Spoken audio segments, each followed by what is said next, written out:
El Conquistador FM presenta Señal UCT, un espacio informativo de la Universidad Católica de Temuco. Programa de conversación misceláneo con temas de contingencia, música, investigación, cultura y sociedad. Cada lunes de 15 a 16 horas por todas las señales de El Conquistador Araucanía.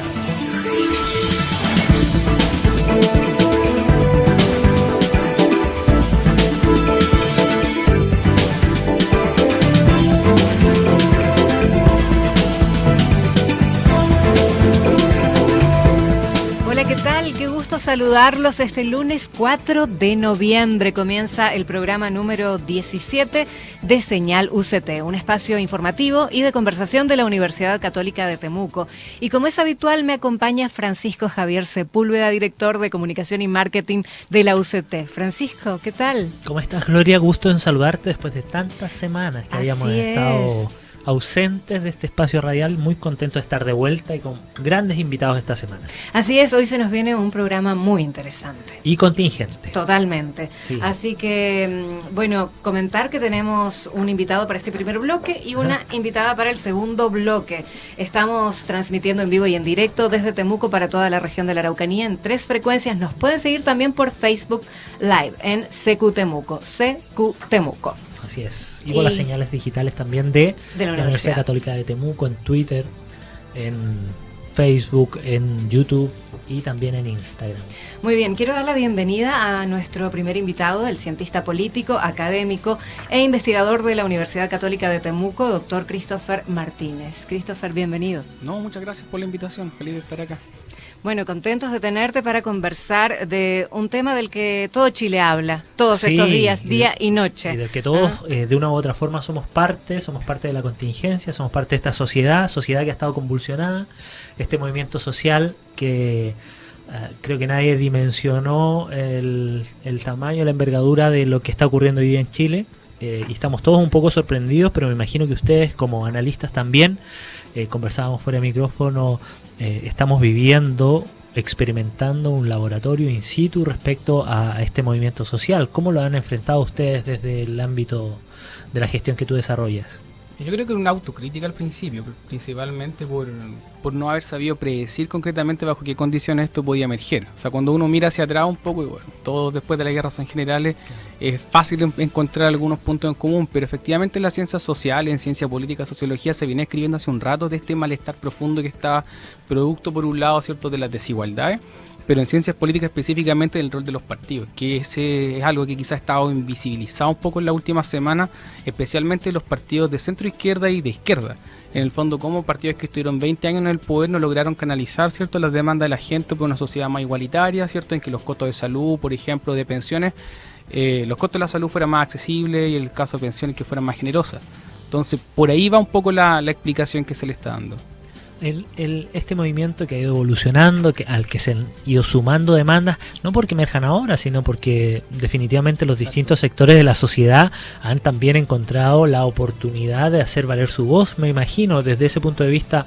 Lo que surge como los 30 pesos del metro, que hoy día es un saludo a la bandera, se suman los 30 años de carencia y se empiezan a sumar una serie de demandas sociales, la mayoría de ellas muy atendibles, por cierto. ¿Cómo lo enfrentan ustedes desde el punto de vista del ámbito social? ¿Cómo ves que puede evolucionar esta demanda?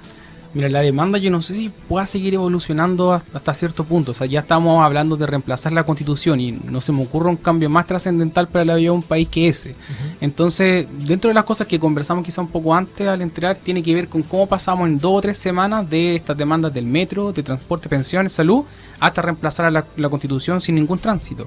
En el fondo no vimos otra alternativa de reforma en ese tiempo, y de hecho conversaba con una académica, Cecilia Osorio, de la Alberto Hurtado, que ella trabaja el tema de la idea de cómo en el fondo pasamos de que este es un problema que tiene que ser atendido por el cambio constitucional. Y principalmente pasa porque desde hace un montón de tiempo hay hartos grupos de académicos, activistas también, que están trabajando en una propuesta de cambio institucional, pero nunca se encontraba el momento. Y de alguna manera lo que nosotros investigamos en ciencia política es cómo son estos momentos los que abren estas ventanas de oportunidad para poder hacer transformaciones profundas, toda vez que en circunstancias normales el Estado o las políticas públicas cambian muy incrementalmente, muy poquito. Entonces esta es una ventana en el fondo para ver un cambio súper profundo que está golpeando al sistema político completo. Hoy hemos visto que el gobierno de turno ha entregado algunas alternativas o propuestas, pero que la comunidad en general, la sociedad, las ve o las evalúa como soluciones parche o no tienen la valoración, porque efectivamente existe un descontento social que al parecer ya pasó un punto de inflexión, llegó al punto de no retorno al parecer, ¿no? Yo creo que va por ahí, y también, o sea, desde mi perspectiva, el juicio que se le tiene que hacer a Sebastián Piñera tiene que ver con el manejo de la crisis y cuáles son las soluciones que él puede proponer, no con las causas de la crisis en sí. O sea, Piñera no es responsable del descontento, Piñera no es responsable de la desigualdad en Chile, eso viene cierto de la dictadura, después profundizado por los gobiernos de la concertación y quizás también tiene su cuota en su primera administración. Pero lo que a él le compete ahora es cómo está manejando la crisis, que un poco son los datos que ustedes van a revisar en la encuesta. Así es. Y eso es lo que la gente está juzgando en este preciso momento, y por tanto también pretender que se pueda desentrañar de alguna manera un sistema que viene por tantos años desarrollándose, escapa a las competencias de un presidente, incluso un ambicioso y con la voluntad de hacerlo. Que yo creo que Piñera no sé si tiene tanto la voluntad precisamente por el sector que lo eligió. Ajá. ¿Sí? Y sí, me interesaría preguntarle a Christopher, ¿cómo analizan lo que se ha vivido en la Araucanía con esta crisis? Es bien complejo, porque en la Araucanía siempre tenemos varios elementos que están jugando simultáneamente. Entonces tenemos históricamente, ¿cierto?, el conflicto del Estado chileno con el pueblo mapuche, y tenemos ahora básicamente lo que estaba sacudiendo a todo Chile, pero la Araucanía, si ustedes se fijan, lo mismo sin toque de queda. así es. O sea, no sé si uno logra comprender, por ejemplo, en Concepción o son otras ciudades estaban con toque de queda y en la Araucanía no. O sea, ¿por qué fue eso? Porque en el fondo estaba más tranquilo, porque también una ciudad, una región estratégica para el gobierno, y que por tanto no quiere alienar un poco al apoyo que pudiera tener. Básicamente parece que se genera el efecto esta discriminación positiva de alguna manera de dejar a la Araucanía sin esta zona, sin el toque de queda, para no enardecer los ánimos, al parecer. Puede ser. Y lo otro que, bueno, leyendo un poco, Carabineros de Chile no tiene la capacidad tampoco de estar supervisando todas las ciudades. Yo creo que sin conocer profundamente el tema, ese es un factor. O sea, no hay tantos carabineros, ¿cierto?, para que tú los puedas desplegar en las calles por tanto tiempo, y además en un principio de manera indefinida. O sea, se establece la medida, ¿cierto?, de esta excepción, se coloca el toque de queda, pero no sabemos cuántos días eso puede estar en pie finalmente. Como cientista político, ¿ven soluciones posibles en el mediano y corto plazo a las demandas sociales? A las demandas sociales parece que todo si se está encaminando en torno al cambio de una constitución, esa sería la gran solución. Mi preocupación a título personal tiene que ver un poco recordando lo que fue la transición con el Chile la Alegría ya viene. En el fondo, ¿cuántas expectativas estamos colocando en el cambio constitucional y si la constitución va a ser en el fondo suficiente para traer todo lo que la gente quiere? En mi opinión no es así. En el fondo la constitución es un paso súper importante y necesario, que ya está atrasado básicamente, pero debe depender de que el modelo, ¿cierto?, que la sociedad se va a redistribuir mejor y va a disminuir la desigualdad. Eso requiere otro set de políticas públicas al respecto. No es tan sencilla. No es tan sencillo. Y partiendo de la base de que cambiar la constitución no es sencillo en sí. Claro. Eso puede tomar años fácilmente. Sí. Y de hecho eso no es algo tan malo. O sea, de hecho lo que uno estudia en términos de cambio constitucional o reforma a la constitución, aquellas que son súper inclusivas, o sea, que participan una gran cantidad de actores de todos los sectores y que además demoran en formularse, son aquellas que de alguna manera son más estables después. Las que se cocinan a fuego lento. Sí, tiene que ver porque en el fondo incluso aquellos que se oponen a esa reforma constitucional tienen el tiempo suficiente de anticipar posibles efectos, adaptarse a ella y aceptarlo finalmente. ¿Y no se corre el riesgo de que si no se pone un plazo la cuestión se alargue y no se haga nunca? Sí, tenemos lamentablemente el apuro, o sea... Estamos básicamente, el estallido social fue el final del partido en los 90 minutos y ahora estamos en el tiempo extra. O sea, ¿cuánto tú puedes hacer en ese tiempo extra? No es mucho. Y además, cierto, por un lado, con el gobierno que quedó en shock después de todo lo que ocurrió, que yo creo que le hubiese pasado a casi cualquier gobierno. Y segundo, porque ¿con quién negocia el gobierno? O sea, no es un movimiento social, son protestas ciudadanas, ¿cierto?, pero que no tienen una orgánica, que no tienen interlocutores, sin partidos de centro izquierda que puedan de alguna manera negociar una salida o una solución. Hay una encuesta que salió ayer de la CEP, me parece, o de estos días, donde justamente lo que se podía deducir es que no hay una capitalización política de este movimiento, no ganan los partidos, no gana ningún político, ningún precandidato presidencial, al contrario, todos caen estrepitosamente, y efectivamente lo que da cuenta es que no hay un gran ganador en este ámbito, por decirlo entre comillas, sé que nadie gana, pero todo parece ser un manifiesto de descontento en todo ámbito. Todas las instituciones caen, todos los políticos que ya se estaban perfilando con las próximas elecciones caen, pero a niveles mínimos. Eso refleja un poco lo que tú estás comentando, pero ¿cómo sobrellevas eso desde el punto de vista estratégico, tal vez? No lo sé. Yo creo que la apuesta del gobierno por estos días es tratar de aguantar el chaparrón. En el fondo, retirar a los militares, ¿cierto?, de la calle fue una estrategia para, ¿cierto?, bajar las tensiones y tratar de ganar un poco de tiempo a medida que van pasando los días. O sea, la gente no puede protestar indefinidamente ni todos los días. Eventualmente alguien se va a comenzar a cansar y así también puede ocurrir con la mayoría. Sin embargo, eso no quiere decir que eventualmente vuelva a surgir algún tipo de manifestación así de violenta o así de masiva, que ese otro detalle súper importante, cuán transversal, y que sé que lo van a ver después, tiene que ver que sectores de izquierda, de derecha, incluso sectores súper acomodados estaban manifestándose en contra del sistema y de su desigualdad. Entonces mi apuesta es que se trata de ganar un poco de tiempo en la medida que se está negociando con líderes de partido, a todos estos líderes de partido que son de la ex concertación. Frente Amplio ha intentado restarse un poco de las negociaciones en estos días. Y hoy día lo que tú planteas y muchos expertos plantean, lo que demanda tal vez la ciudadanía, la calle, es esto de una nueva constitución. Pero muchos desconocemos en líneas generales, por supuesto, la constitución y por qué. Es importante señalar por qué esto vendría a ser la respuesta a esta demanda social. ¿Qué es lo que gatilla? Sabemos, nos informamos a través de la prensa, etcétera. Sabemos que la actual constitución de Chile fue hecha en dictadura, pero esto conlleva una serie de elementos que hacen que hoy día sea poco viable para nuestra sociedad, ¿no?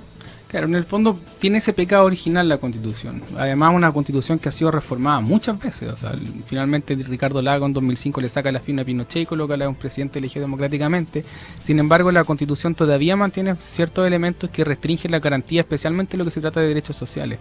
Y un argumento bastante fuerte por parte de la gente que en el fondo propone un cambio constitucional tiene que ver con cuántas veces los partidos de derecha han utilizado el Tribunal Constitucional para frenar proyectos que han sido apoyados por el Ejecutivo y aprobados en el Congreso. En el fondo se recurre a una tercera cámara no democrática para frenar proyectos que efectivamente los dos órganos democráticos sí lo han aprobado. Y ese es un punto súper sensible. De alguna manera es como cuando tú estás jugando una carta y la juegas tantas veces que los otros jugadores de alguna manera quieren patear la mesa y se aburren de eso. Y algo así es lo que podríamos estar viendo ahora.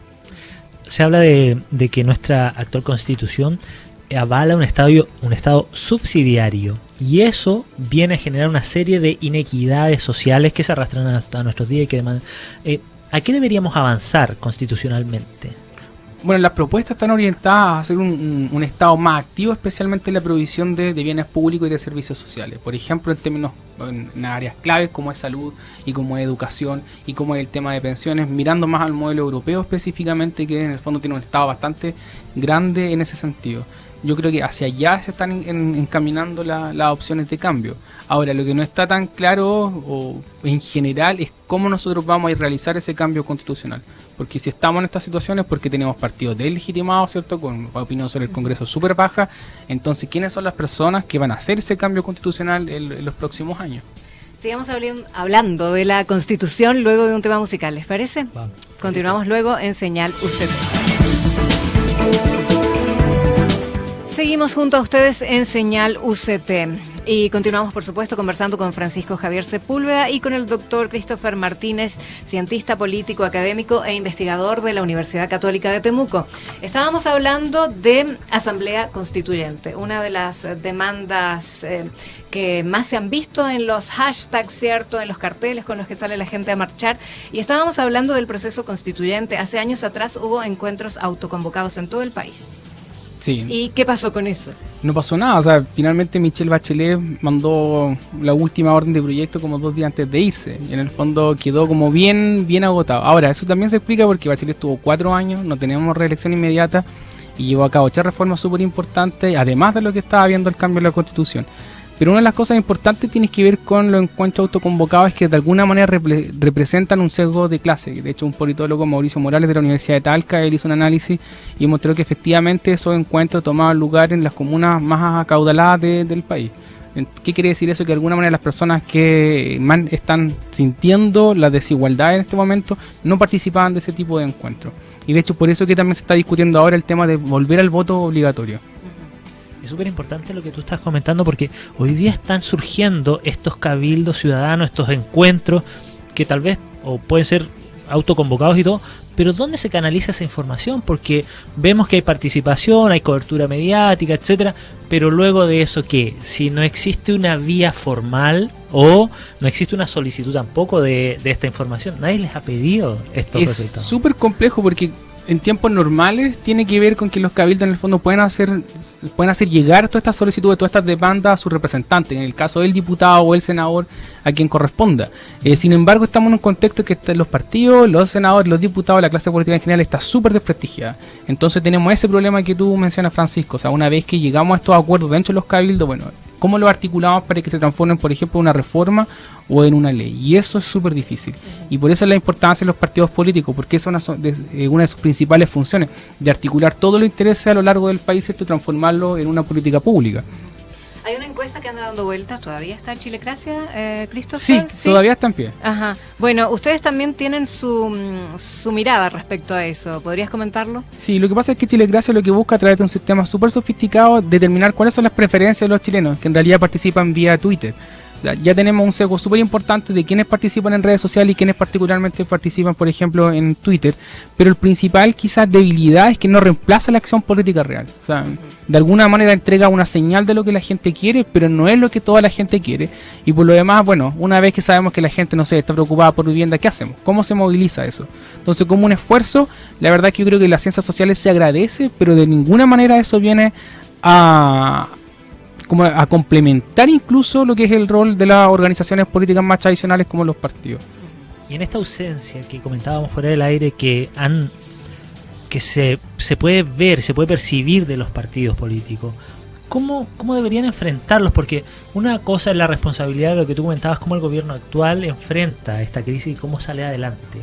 Pero detrás de eso hay partidos tanto de gobierno como de oposición que tienen que hacer su trabajo, entre comillas, también, canalizar aquellas demandas y también saber responder a su público, por decirlo de alguna manera. Esa es la parte más compleja, porque de hecho uno asumiría que un presidente que cuenta con partidos fuertes a su lado está bien protegido.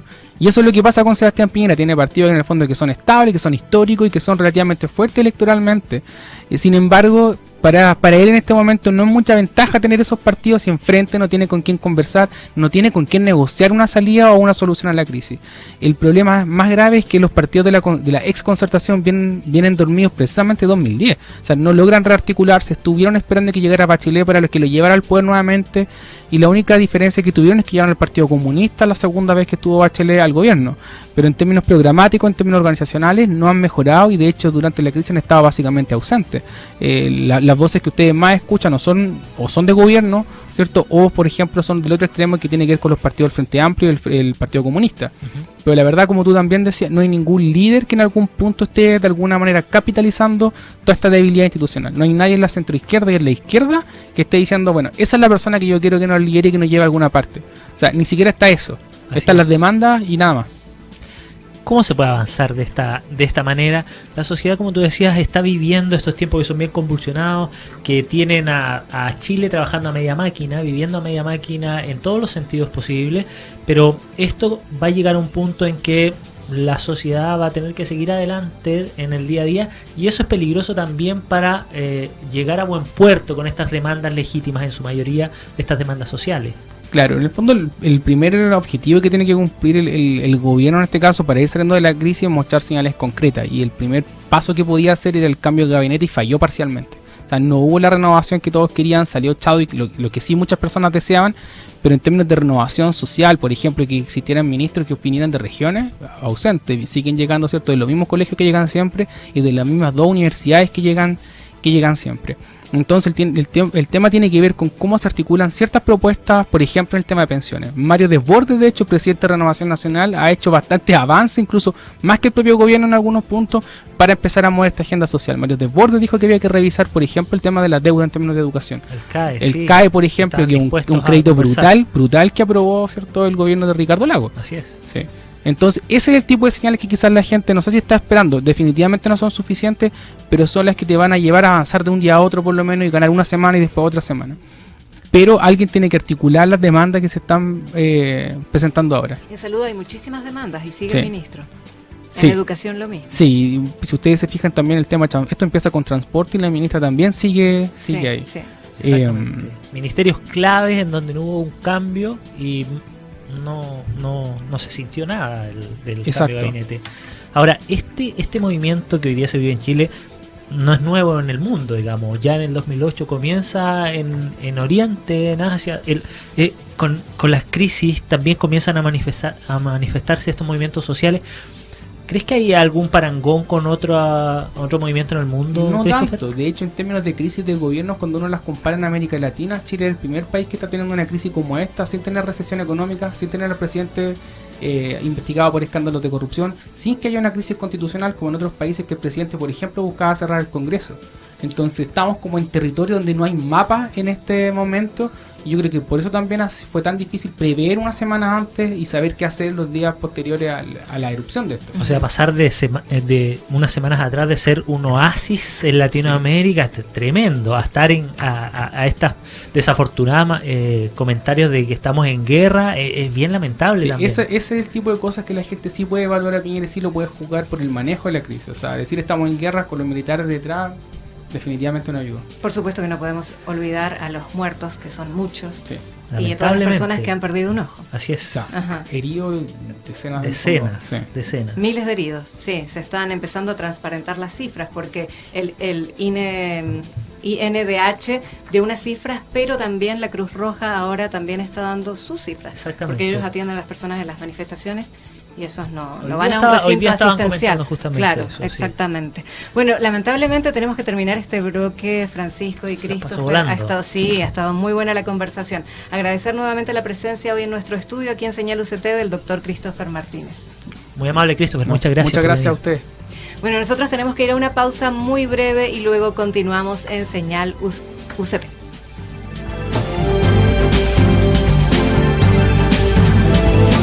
De 15 a 16 horas, Señal UCT, un espacio informativo del quehacer de la Universidad Católica de Temuco, por todas las señales de El Conquistador Araucanía.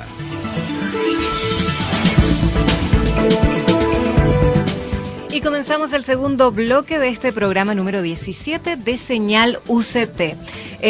Francisco, ¿hay redes sociales de la universidad? Redes sociales de la universidad para que también puedan seguirnos y ver todos los programas. Estamos en YouTube, canal UC Temuco. Pueden encontrar todos los programas Señal UCT de nuestra breve pero entretenida historia. Y también pueden encontrarnos en Twitter con UC-Temuco, en Instagram como @UC-Temuco y en nuestro fanpage canal UC Temuco, donde también está toda la información contingente de la universidad y también los mantenemos al día de lo que se está viviendo durante estos días en nuestra universidad, donde las clases están suspendidas, pero las actividades administrativas están desarrollándose con normalidad hasta las 17 horas. Muy bien, a nuestros auditores contarles que tenemos 3 frecuencias aquí en la región de la Araucanía: Temuco 100.7, Pucón y Villarrica 98.9 y Nueva Imperial 103.5. Nos pueden ver. Ahora estamos en Facebook Live en CQ Temuco. También estamos en Instagram como CQ Temuco. Y quiero darle la bienvenida a la doctora Nelly Escandón, psicóloga. Nelly, ¿qué tal? Hola, buenas tardes. Y vamos a estar hablando con Nelly de un importante estudio que se hizo hace muy poco, Así es. La revolución de los 30 pesos, una mirada desde la psicología. Ya están los resultados, los tenemos aquí en la mano y los vamos a estar analizando en Señal UCT. Ha estado muy solicitada Nelly durante estos días porque de distintos medios han estado conversando, analizando estos datos y por supuesto nosotros no queríamos estar ausentes, además teniendo de primera fuente la información respecto a esto. ¿Cómo surge la realización de este estudio, Nelly? Bueno, primero que todo agradecer la oportunidad de poder compartir estos resultados, ¿sí? Y respecto a lo que me preguntas, bueno, primero quisiera como contextualizar un poco, porque este estudio nace desde la noción global de salud. A ver, ¿qué tiene que ver esto con el estudio? Podrán decir, ¿sí? Ajá. Si nosotros vamos a la definición de salud de la Organización Mundial de la Salud, vemos que tiene que ver con un completo estado de bienestar físico, social y mental, ¿sí? Entonces, de alguna manera, lo que nosotros estamos viviendo es algo que se vincula con el bienestar social, ¿sí? Y mental de las personas. Por lo tanto, desde ahí nace, como un poquito queriendo vincular y anclar la salud mental en una situación sociohistórica que estamos actualmente viviendo, ¿sí? Este estudio consistió en una encuesta que se realizó por redes sociales básicamente entre los días 22 y 24 de octubre. Entonces tenemos que tener en cuenta que es como si fuera una foto, ¿sí?, de esos días. Entonces también hay que tomar como esa precaución. Como hablaban en la entrevista anterior, este movimiento es muy dinámico, ¿sí?, evoluciona cada día. Pero bueno, esto sería como una foto de esos días que de alguna manera igual ciertas características de esos días todavía están presentes, ¿cierto? Independiente de que sea algo que va evolucionando, todavía podemos decir que en algunos aspectos caracteriza lo que estamos viviendo, ¿sí? Y dentro del estudio, ¿cuáles serían los elementos que más llamaron tu atención en tu rol de investigadora también? Ajá. Bueno, precisar también que el estudio se divide como en dos bloques. La encuesta en sí se dividía en dos bloques. Uno tiene que ver con la situación más política, social que se ha vivido, y la otra parte tiene que ver con la salud mental, ¿sí? Entonces me voy a referir primero a lo que tiene que ver con lo más político. En ese ámbito hay distintos puntos como de consenso, ¿sí? ¿A qué me refiero con consenso? A aspectos en que la mayor parte de los participantes estuvieron de acuerdo. ¿Y qué es la mayor parte? 80% o más. Por ejemplo, ¿qué aspectos pueden ser? Uno de ellos que llama la atención tiene que ver con que cerca del 82% de los participantes declara experimentar como un interés medio o alto por la política. Y esto es llamativo porque contrasta con otro dato que tiene que ver con que casi un 44% dice no identificarse con ningún sector político, ni izquierda ni derecha, ¿sí? Entonces, claro, llama la atención y de alguna manera nos da cuenta de que hay un desencanto de la política, ¿cierto? Un desencanto de los políticos, que esto también de alguna manera dialoga o coincide con otros estudios como el que, no sé si habrán visto, el termómetro social de la Universidad de Chile, que hablaba de la desconfianza en el presidente, en los políticos en general. Bueno, de alguna manera va en esa línea. Entonces hay una desconfianza en el sistema político, pero hay un interés en la política, ¿sí? Y eso, bueno, es algo interesante también. Ese sería uno de los puntos de consenso, que también coincide con otra cosa que va en la misma línea que nosotros preguntamos. Los políticos no están realmente interesados en lo que le pasa a los chilenos promedio. El 85% estuvo de acuerdo con eso. O sea, nuevamente otro dato que da cuenta de este desencanto de la clase política. Y también otra pregunta que hicimos tenía que ver con, a pesar de lo que dicen de Chile, a mucha de la gente promedio le está yendo peor, no mejor. ¿Sí? O sea, es de nuevo, como el desencanto con el desarrollo del país. Sí, los índices de crecimiento que son altos, pero la gente que ve que su vida no mejora en nada. Exacto. Claro, que están ahí en el papel, pero yo no lo veo en mi día a día. Exacto. Sí, esos serían uno de los puntos coincidentes. Otro punto que creo que es importante es el acuerdo con las demandas sociales que dan como su validez también al movimiento, ¿sí? Nosotros preguntamos qué grado de acuerdo hay con las demandas sociales que dan origen al movimiento, así en general. Y el 94% declara estar de acuerdo. Entonces eso nos habla que hay una transversalidad más allá del color político, de la clase social, de todo. Hay un apoyo y de alguna manera se valida el origen de este movimiento. O sea, hay un consenso al respecto que creo que es importante destacar, ¿sí? Por supuesto, y hay una preocupación por la salud de los chilenos, por eso se hizo este estudio. Claro. Hay mucha materia pendiente en salud mental en nuestro país. Exacto. Igual yo quisiera aclarar que este estudio, por las variables que nosotros consideramos, tiene una mirada como más positiva de la salud, porque no evaluamos enfermedad mental, claro. ¿sí? Evaluamos, por ejemplo, satisfacción con la vida, o sea, que el grado de cómo yo valoro mi vida en términos globales. El bienestar social, que también es un concepto más una mirada más positiva, ¿cierto? Y la afectividad positiva y negativa. ¿Y eso qué es? Básicamente evaluamos el nivel en que yo presento emociones agradables o emociones desagradables, ¿sí? O sea, no evaluamos nada que tenga directa relación con algo patológico. Entonces igual es desde una mirada como más positiva. ¿Pero eso no podría llevar también a una patología, el descontento? Claro que si sí. Es a lo largo de los años. Claro que sí. O sea, yo creo que este estudio tiene que ver con salud mental en dos sentidos. Uno, en que evidentemente yo creo que estamos de acuerdo en que algo que da origen al movimiento son las inequidades, ¿cierto? Y sabemos que las inequidades impactan en la salud mental, ¿sí? Porque ¿quiénes son los que presentan más problemas de salud mental? Los que están en una situación más desfavorecida, ¿cierto? Menor nivel socioeconómico, en fin. Entonces, desde ahí, obviamente, que las inequidades afectan el bienestar de las personas. Eso por una parte. Y por otro lado, lo que estamos viviendo es una crisis. Y las crisis desestabilizan, ¿sí? Independiente de lo que yo piense respecto a lo que está pasando, es algo que me impacta, me desequilibra, altera mi día a día. Entonces, desde ese punto de vista, también tiene un impacto en la salud mental. Cuando veía parte del estudio y en algunas partes señala que un alto porcentaje de las personas que responden a esta encuesta se sienten parte de la comunidad, más del 50%, cercano al 60%. Exactamente. Y hay otro dato que me pareció muy interesante, sí, es que creo que las personas solo piensan en sí mismas y ahí el porcentaje mayor, cerca del 40%, dice sentir esta sensación y que da un poco cuenta de lo que tú estás comentando en esta sensación de indefensión, tal vez de si yo no puedo resolver mis problemas, no va a haber alguien que me esté apoyando. Y eso también responde a una carencia respecto a los apoyos básicos que debería brindar tal vez el Estado, como salud, como educación u otro. Porque lo que está dando cuenta es que no sienten un apoyo real para poder satisfacer sus demandas básicas muchas veces. Ajá. Bueno, eso también tiene que ver con lo que mencionábamos hace un rato, ¿cierto? El desencanto con la clase política.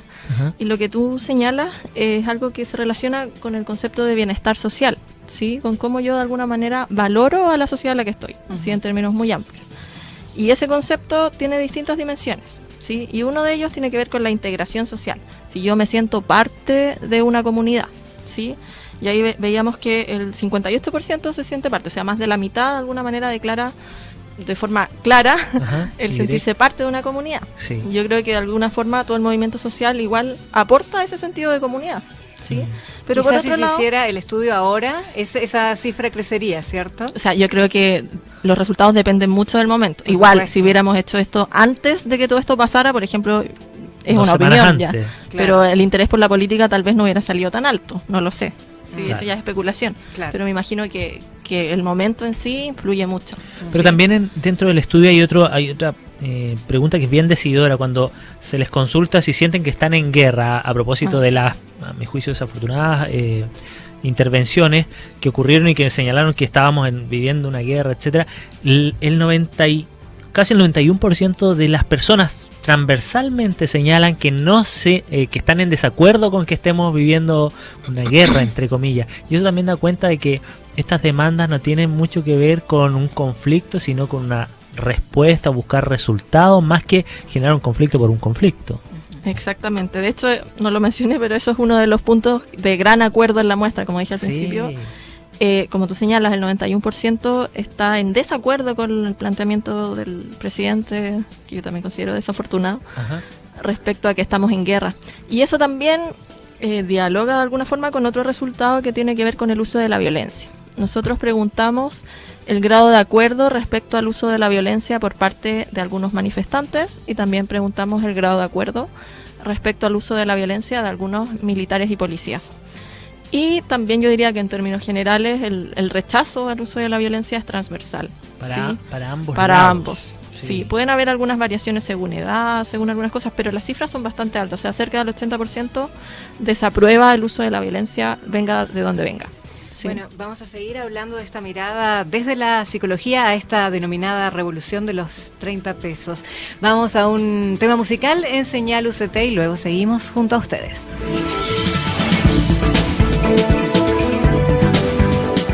Seguimos junto a ustedes en Señal UCT en este programa número 17 y vamos a continuar con Francisco Javier Sepúlveda hablando con la doctora Nelly Escandón, psicóloga, quien realizó este estudio de la revolución de los 30 pesos, una mirada de la psicología. Estamos analizando los resultados.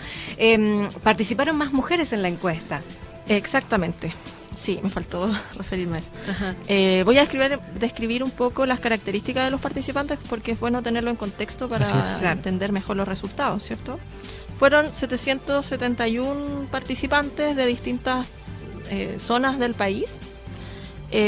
Respecto a al sexo, precisamente el 72% fueron mujeres y el 28% fueron hombres, o sea, hay una clara preponderancia femenina. En cuanto a la edad, el 45% tiene entre 18 y 29 años, 45% entre 19 y 50 y un 10% es mayor de 50 años. ¿Sí? También respecto al nivel socioeconómico, el 28% se declara pertenecer al nivel socioeconómico bajo, 48% medio y 24% alto. O sea, eso en términos generales sería la caracterización de la muestra. ¿Sí? Ahora, uno de los datos que comentábamos en el bloque anterior, que uno de los más decidores era esta cifra de un alto porcentaje de las personas encuestadas que respondieron a la encuesta, que señalaban que ellos no sentían que estaban en desacuerdo con decir que estábamos en guerra. Pero otro dato más alto, y tal vez el más alto de la encuesta, es aquel que señala el grado de acuerdo con las demandas sociales, y ahí 93,8% de los encuestados dice estar de acuerdo con las demandas sociales, y ese dato me parece que es súper decidor también por la transversalidad que eso implica. O sea, 93% es prácticamente todo. Sí, exactamente. Casi todo, sí.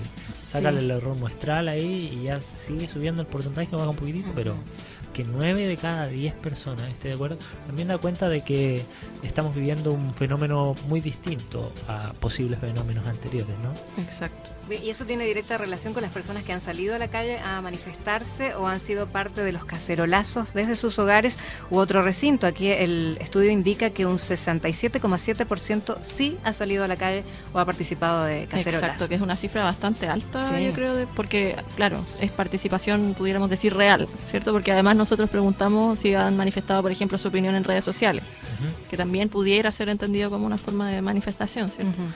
Más pasiva. Claro. Y ahí, claro, la cifra se incrementa, es como un 80%, pero en los cacerolazos, el salir a la calle, cercano al 70%, un poco menos, creo que es una cifra bastante elevada. Y algo que a todos nos ha llamado la atención, porque las marchas anteriores eran sectorizadas, ¿cierto? O estudiantes, Claro. o cuando salimos no más O AFP, feministas, ahí ¿no? empezaron como a aparecer las familias. Y ahora se ve gente de todas las edades, Exacto, sí. abuelitos, y abuelitos que están en sus casas y que quieren salir y a veces no pueden, y sienten como esa impotencia, ¿no? De querer Claro. también manifestarse. Claro, que igual se realiza por medio de los cacerolazos también. Claro, claro, o Sí. de las redes sociales, los nietos subiendo fotos de los abuelitos con sus pancartas y todo eso. Hay un movimiento que definitivamente ha impactado a toda la sociedad, pero eso también, como tú comentabas en el bloque anterior, también tiene ciertos efectos desde el punto de vista de la psicología. Hay mucha gente que tiene hoy día incertidumbre, le genera Ujú. tal vez cierta angustia el estar viviendo estos procesos, temor. Hay reacción para todo, ¿no? ¿Cuáles serían desde el punto de vista de la psicología tal vez las recomendaciones para enfrentar este movimiento social? Yo creo que de alguna manera la participación en la comunidad yo creo que es algo que sirve para la salud mental, ¿sí? Y que aporta también al bienestar social, como estábamos hablando. El reunirse, el conversar sobre lo que nos está pasando, cómo lo vivimos en nuestros entornos más cercanos, creo que es como algo protector, ¿sí? El dedicar tiempo para uno mismo también, ¿sí? Porque yo creo que no es raro que nos sintamos de pronto un poquito sobrepasados por lo que estamos viviendo, que nos angustiemos un poco bajo ciertas circunstancias, pero el autocuidado yo Eso. creo que es fundamental. Y el autocuidado tiene mucho que ver con el apoyo social también, ¿sí? Y también quisiera aprovechar la ocasión de mencionar algunos resultados más enfocados en la salud mental, ¿sí? Ajá. Porque hemos estado hablando más de lo otro. Ujú. Por ejemplo, respecto a la satisfacción con la vida, ¿sí? Hay un dato que a mí me parece importante, a lo mejor lamentablemente puede parecer obvio, lamentablemente, y es que tiene que ver con que a medida que aumenta el nivel socioeconómico, aumenta la satisfacción con la vida, ¿sí? O sea, yo creo que eso es grave, ¿sí? Claro. De alguna manera da cuenta precisamente de las inequidades. O sea, yo por tener más dinero no tendría por qué estar más satisfecho con mi vida. Si tengo acceso a educación, si tengo acceso a salud, si tengo oportunidades, de alguna manera la satisfacción con mi vida debiera ser similar. Ajá. Y no es así, ¿sí? Efectivamente, da cuenta de la inequidad social, efectivamente. ¿Y qué otro elemento pudiste notar ahí desde tu mirada profesional que llama tu atención también? La edad. También vemos que el grupo de 18 a 29 años es el que presenta menor satisfacción con la vida, ¿sí? Que los otros grupos.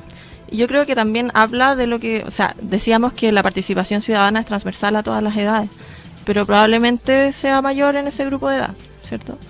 Y puede tener que ver con eso también, con la insatisfacción, con las frustraciones, con las inequidades vividas, en fin, que de alguna manera se ven reflejadas en ello. Y también lo vemos en otra cosa que evaluamos, que era lo que les decía de la afectividad positiva y negativa, que tiene que ver con aquellas emociones más agradables o más displacenteras, que un dato es que en el general de la muestra prevalecen las emociones positivas o más agradables, lo cual es bueno porque es como un recurso, ¿cierto? Si fuera al revés, si prevalecieran las negativas, estaríamos ante una situación bastante complicada desde el punto de vista de la salud mental. Y no es así, prevalece lo positivo.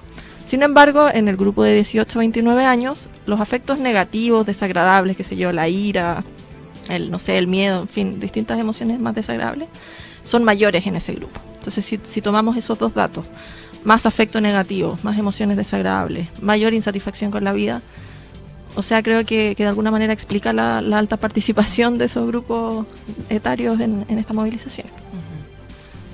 Debería, mira la pregunta que voy a hacer, pero ¿debería ser obligatorio el voto? Esto ya es una opinión más personal. Sí. Desde mi perspectiva muy personal, yo creo que sí. Sí, creo que de alguna manera pienso que varias personas bajo estas circunstancias se han dado cuenta de que sí era importante votar. Claro, porque de que este no daba lo estudio mismo. sí, dice que las personas están interesadas en política, la mayoría. Pero eso no se refleja cuando hay elecciones, ¿cierto? Exacto. Va muy poca gente a votar. Así Entonces no hay alta representatividad de los políticos elegidos. Efectivamente, y yo creo que eso es algo que ha quedado hoy día en evidencia con estos movimientos.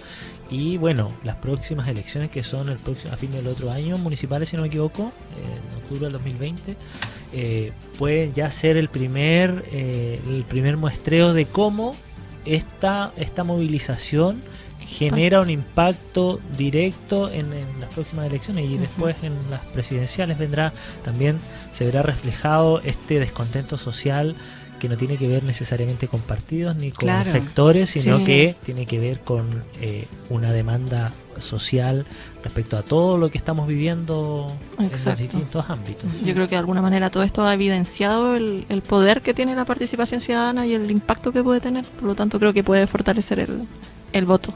Absolutamente. Ojalá que así sea. Bueno, ha sido muy interesante el programa de hoy, qué buena esta conversación. Necesaria sí, absolutamente. Comentarles a nuestros auditores que puedan escuchar nuevamente este programa el sábado a las 10 de la mañana a través de las señales de El Conquistador en la región de la Araucanía. Y bueno, ¿quieres repetirlas, por favor, Francisco? Claro, las redes sociales de la UCT. Pueden revisar este programa también en nuestro canal de YouTube, @canal UCTemuco. Ahí pueden encontrarlo en YouTube, también en nuestro fanpage, canal UCTemuco, en Facebook, en @UCTemuco, en nuestro Instagram y en Twitter, @UC-Temuco. También pueden encontrar información al respecto. Bueno, agradecer a la doctora Nelly Escandón, psicóloga, su presencia hoy aquí en Señal UCT. Muchas gracias a ustedes. Gracias, Nelly, por la participación. Agradecemos también a Christopher Martínez, que estuvo en el bloque anterior. Muy interesante ambos invitados y también muy orientador. Por supuesto.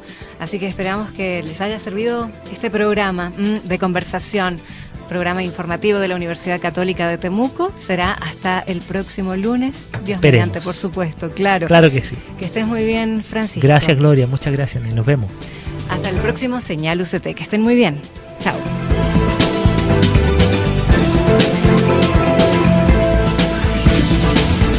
Hemos presentado Señal UCT, un espacio informativo de la Universidad Católica de Temuco, programa de conversación misceláneo con temas de contingencia, música, investigación, cultura y sociedad, cada lunes de 15 a 16 horas por El Conquistador FM.